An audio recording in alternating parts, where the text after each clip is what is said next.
federal agencies must now protect religious expression in the workplace. That's according to a new government memo. That is right. It marks one of the most sweeping moves to defend faith and freedom for those in the civil service. CBN's Michelle London joins us now on Capitol Hill to explain some of the different changes. London.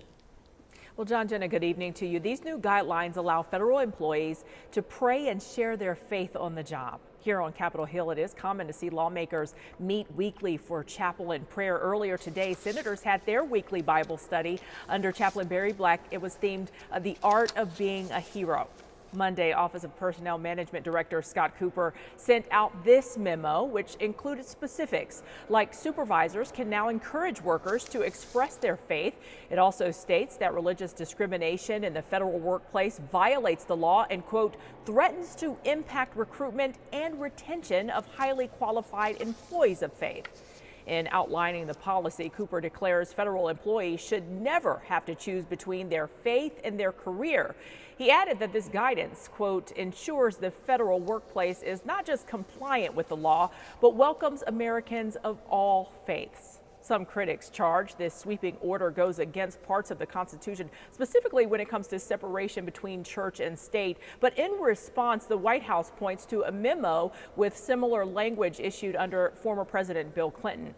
Meanwhile, the second Trump administration has also established a White House faith office, directed State Department employees to report anti-Christian bias from colleagues, and a presidential commission was also created on religious liberty.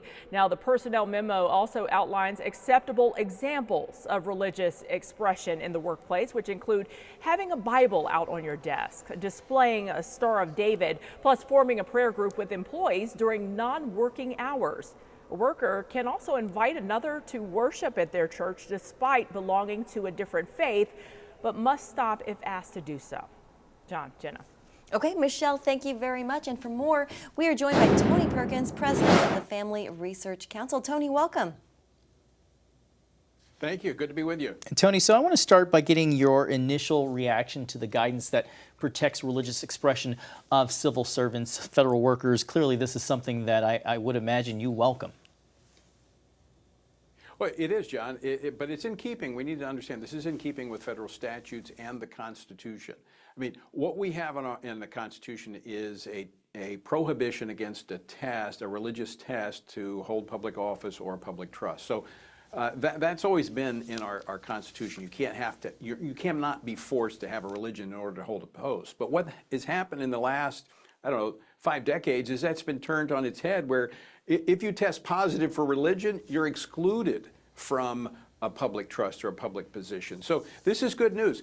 So what we now have is pagan pride no longer has a monopoly on the federal workplace. And so the constitutional rights of Christians are now being protected.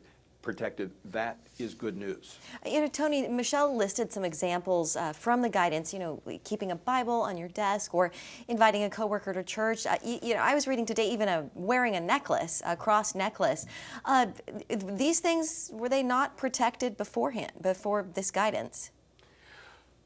Well, they were, but they weren't. They were protected under the Constitution, but you had to oftentimes go to court in order to protect yourself. And most federal employees are not going to have the ability to go to court to protect their constitutional rights. And by basically the intimidation and the freezing out of religion of the workplace, that's what we've seen under hostile administrations. And it's not just Democratic administrations. We've seen that in some Republican administrations. So I applaud the Trump administration for this vibrant effort to protect constitutional rights of all Americans. And again, just abide by the Constitution. No religious test, no reverse religion test. So if you're a Christian, and you test positive for that, you cannot be excluded from the federal workforce. So this is, again, good news, and you can share your faith, you can pray with your coworkers.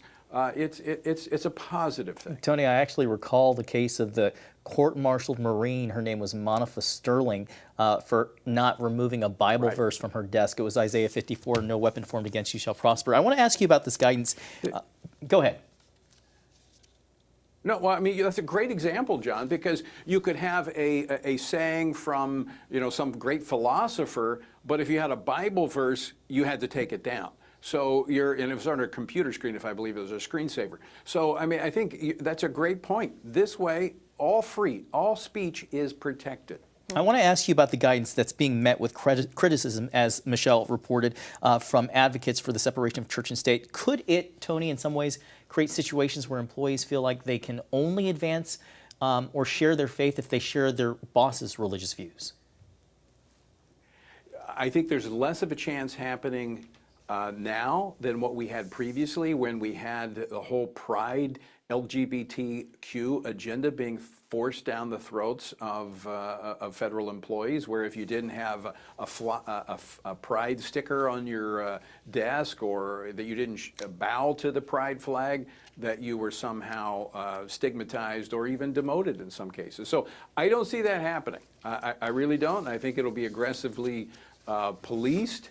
But I think, again, it allows people to bring their faith into the workplace. They don't have to leave Jesus in the car anymore. They can bring him into the workplace, and they can talk about him, and they can share encouragement with their coworkers. That's a good way to put it. All right, Tony, we will leave it there. Tony Perkins, president of the Family Research Council. Tony, thank you. Nice to see you.